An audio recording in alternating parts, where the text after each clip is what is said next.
They were continuing to read On Liberty by John Stuart Mill. In some early states of society, these forces might be, and were, too much ahead of the power which society then possessed of disciplining and controlling them. There has been a time when the element of spontaneity and individuality was in excess, and the social principle had a hard struggle with it. The difficulty then was to induce men of strong bodies or minds to pay obedience to any rules which required them to control their impulses.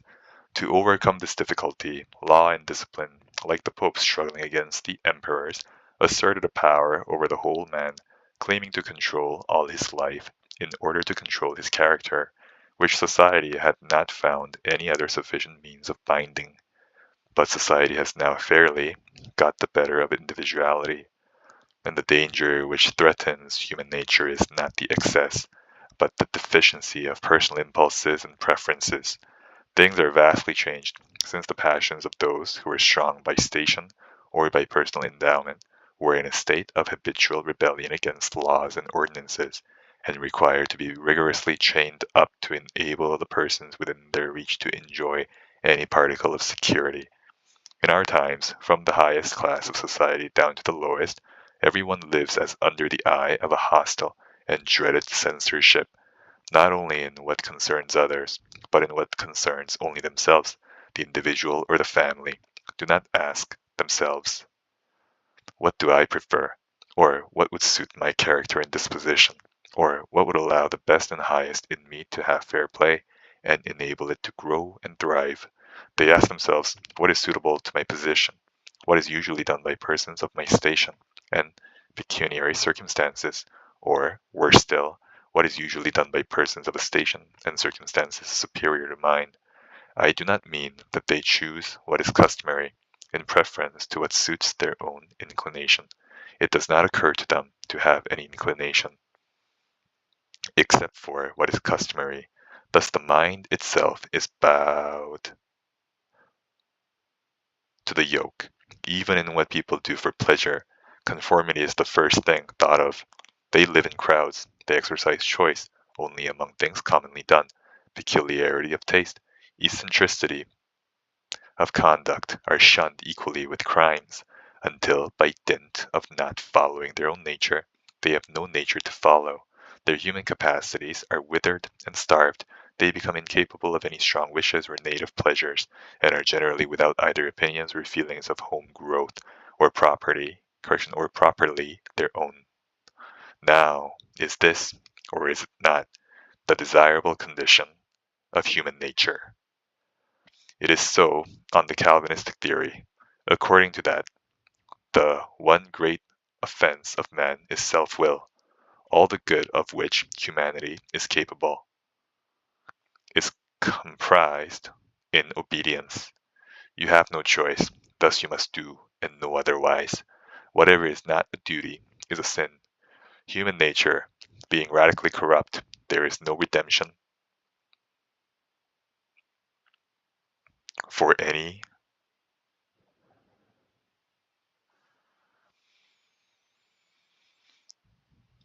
one until human nature is killed within him. To one beholding this theory of life, crushing out any of the human faculties, capacities, and susceptibilities is no evil. Man needs no capacity but that of surrendering himself to the will of God, and if he uses any of his faculties for any other purpose but to do that supposed will more effectually, he is better without them. That is the theory of Calvinism, and it is held in a mitigated form by many who do not consider themselves Calvinists, the mitigation consisting in giving a less ascetic interpretation to the alleged will of God, asserting it to be his will that mankind should gratify some of their inclinations. Of course, not in the manner they themselves prefer, but in the way of obedience, that is, in a way prescribed to them by authority, and therefore by the by the necessary conditions of the case, the same for all. In some such insidious form, there is at present a strong tendency to this narrow theory of life, and to the pinched and hidebound type of human character which it patronizes. Many persons, no doubt, sincerely think that human beings, thus cramped and dwarfed, are as their Maker designed them to be, just as many have thought that trees are a much finer thing when clipped into pollards or cut out into figures of animals than as nature made them. But if it be any part of religion to believe that man was made by a good being, it is more consistent with that faith to believe that this being gave all human faculties that they might be cultivated and unfolded, not rooted out and consumed, and that he takes delight in every nearer approach made by his creatures to the ideal conception embodied in them, every increase in any of their capabilities of comprehension, of action, or of enjoyment. There is a different type of human excellence from the Calvinistic, a conception of humanity as having its nature bestowed on it for other purposes than merely to be abnegated. Pagan self-assertion is one of the elements of human worth as well as Christian self-denial. There is a Greek ideal of self-development which the Platonic and Christian ideal of self-government blends with, but does not supersede. It may be better to be a John Knox than an Alcibiades, but it is better to be a Pericles than either. Nor would a Pericles, if we had one in these days, be without anything good which belonged to John Knox. It is not by wearing down into uniformity all that is individual in ourselves, but by cultivating it and calling it forth within the limits imposed by the rights and interests of others, that human beings become a noble and beautiful object of contemplation, and as the works partake the character of those who do them, by the same process human life also becomes rich, diversified, and animating, furnishing more abundant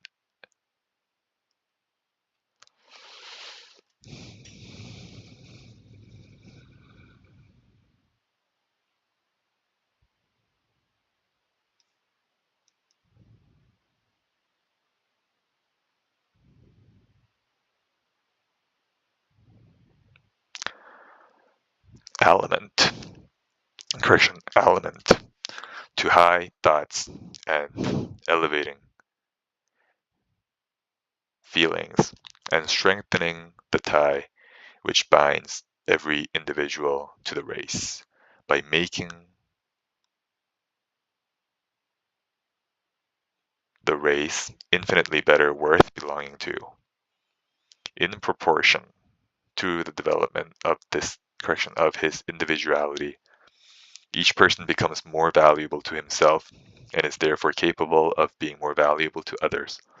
There is a greater fullness of life about his own existence, and when there is more life in the units, there is more in the mass which is composed of them. As much compression as is necessary to prevent the stronger specimens of human nature from encroaching on the rights of others cannot be dispensed with, but for this there is ample compensation even in the point of view of human development. The means of development which the individual loses by being prevented from gratifying his inclinations to the injury of others are chiefly obtained at the expense of the development of other people, and even to himself there is a full equivalent in the better development of the social part of his nature, rendered possible by the restraint put upon the selfish part. To be held to rigid rules of justice for the sake of others develops the feelings and capacities which have the good of others for their object, but to be restrained in things not affecting their good by their mere displeasure, develops nothing valuable, except such force of character as may unfold itself in resisting the restraint. If acquiesced in, it dulls and blunts the whole nature. To give any fair play to the nature of each, it is essential that different persons should be allowed to lead different lives, in proportion as this latitude has been exercised in any age. Has that age been noteworthy to posterity? Even despotism does not produce its worst effects as long as individuality exists under it, and whatever crushes individuality is despotism, by whatever name it may be called, and whether it professes to be enforcing the will of God or the injunctions of men. Having said that individuality is the same thing with development,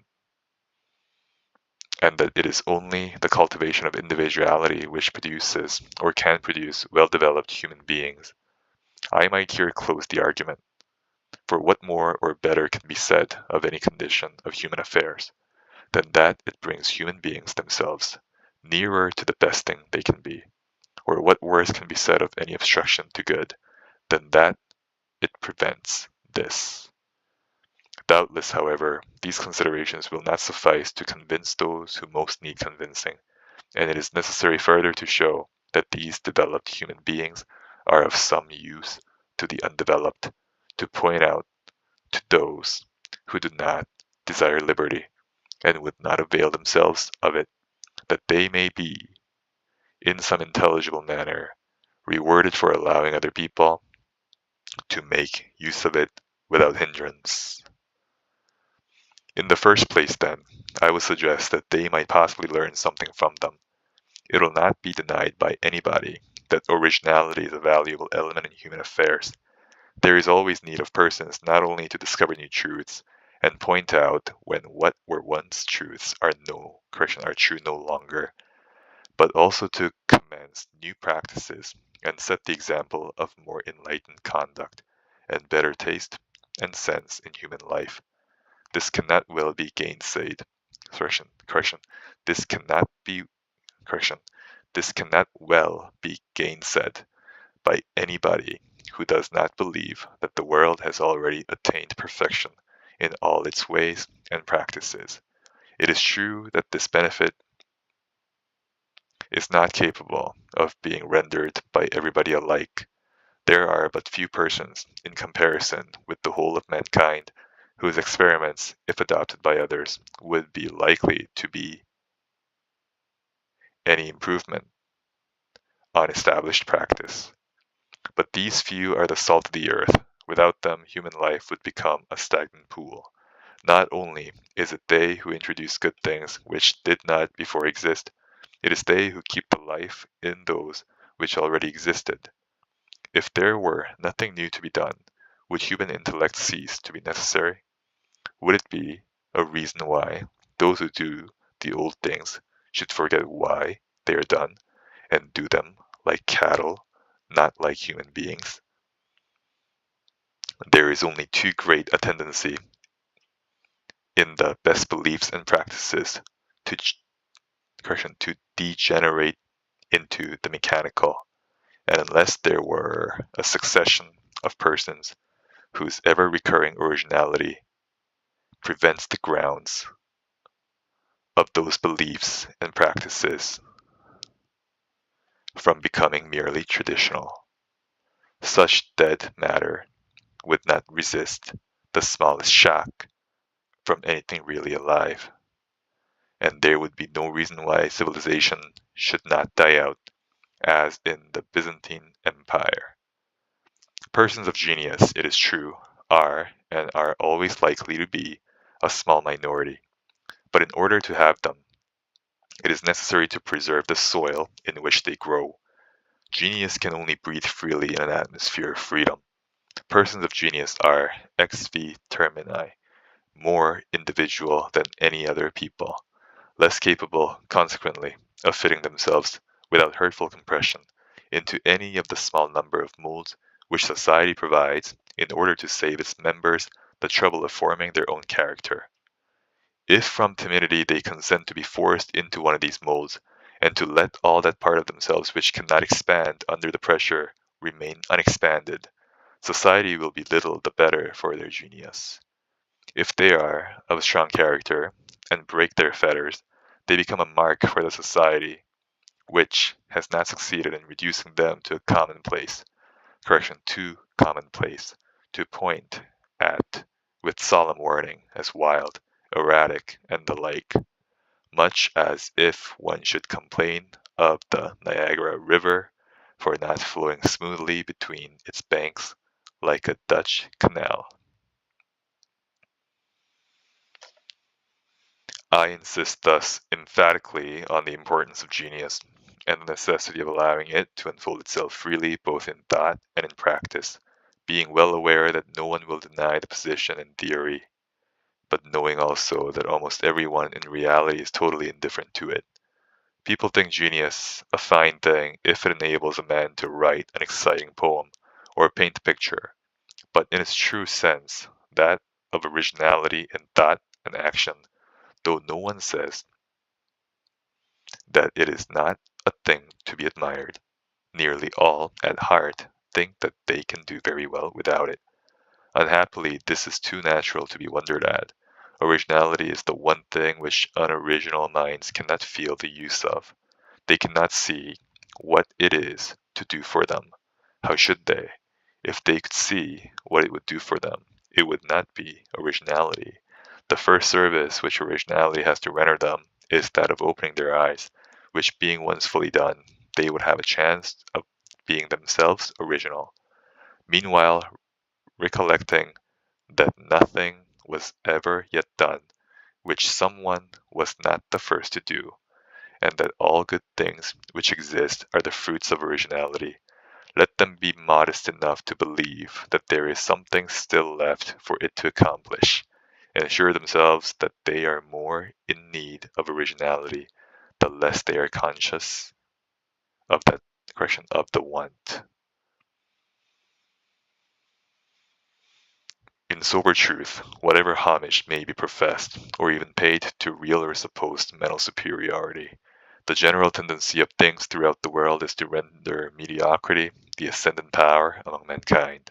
In ancient history, in the Middle Ages, and in a diminishing degree through the long transition from feudality to the present time, the individual was a power in himself, and if he had either great talents or a high social position, he was a considerable power. At present, individuals are lost in the crowd. In politics, it is almost a triviality to say that public opinion now rules the world. The only power deserving the name is that of masses, and of governments while they make themselves the organ of the tendencies and instincts of masses. This is as true in the moral and social relations of private life as in public transactions. Those whose opinions go by the name of public opinion are not always the same sort of public. In America, they are the whole white population. In England, chiefly the middle class. But they are always a mass, that is to say, collective mediocrity. And what is a still greater novelty, the mass do not now take their opinions from dignitaries in church or state, from ostensible leaders, or from books. Their thinking is done for them by men much like themselves, addressing them or speaking in their name, on the spur of the moment, through the newspapers. I am not complaining of all this. I do not assert that anything better is compatible, as a general rule, with the present low state of the human mind. But that does not hinder the government of mediocrity from being mediocre government. No government by a democracy or a numerous aristocracy, either in its political acts or in the opinions, qualities, and tone of mind which it fosters, ever did or could rise above mediocrity, except in so far as the sovereign many have let themselves be guided, which in their best times they always have done, by the counsels and influence of a more highly gifted and instructed one or few. The initiation of all wise or noble things comes and must come from individuals, generally at first from some one individual. The honor and glory of the average man is that he is capable of following that initiative, that he can respond internally to wise and noble things and be led to them with his eyes open. I am not countenancing the sort of hero worship which applauds the strong man of genius, for forcibly seizing on the government of the world and making it do his bidding in spite of itself. All he can claim is freedom to point out the way. The power of compelling others into it is not only inconsistent with the freedom and development of all the rest, but corrupting to the strong man himself. It does seem, however, that when the opinions of masses of merely average men are everywhere become, or becoming, the dominant power, the counterpoise and corrective to that tendency would be the more and more pronounced individuality of those who stand on the higher eminences of thought. It is in these circumstances, most especially, that exceptional individuals, instead of being deterred, should be encouraged in acting differently from the mass. In other times, there was no advantage in their doing so, unless they acted not only differently, but better. In this age, the mere example of nonconformity, the mere refusal to bend the knee to custom, is itself a service, precisely because the tyranny of opinion is such as to make eccentricity a reproach. It is desirable, in order to break through that tyranny, that people should be eccentric. Eccentricity has always abounded when and where strength of character has abounded, and the amount of eccentricity in a society has generally been proportional to the amount of genius, mental vigor, and moral courage which it contained. That so few now dare to be eccentric marks the chief danger of the time. And that's the end of the reading for today. Have a good day.